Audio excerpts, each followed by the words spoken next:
আসসালামু আলাইকুম। পুরা মোবাইল দিয়ে যে হাই স্পিড ফ্যান দিয়ে যে চুলাগুলো তৈরি করা হয় সেই চুলা তৈরি করছি নিজেরা। এটা একটা 5 ইঞ্চি পাইপ, গোল 5 ইঞ্চি পাইপটা আমরা কেটে নিয়েছি 6 ইঞ্চি বরাবর। 6 ইঞ্চি কেটে নিচে একটা প্লেট দিয়ে আমরা এটাকে চুলায় রূপান্তর করছি।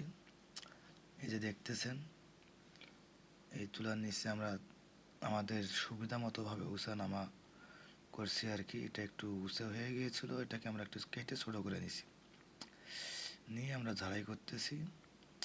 এখন আমরা ফ্যানটা পাইনি, ফ্যানটার বিভিন্ন দাম, আসলে বিভিন্ন রকম চিটিংয়ের কারণে ফ্যানটা কোথায় থেকে কিনবো সে সিদ্ধান্ত নিতে পারতেছি না।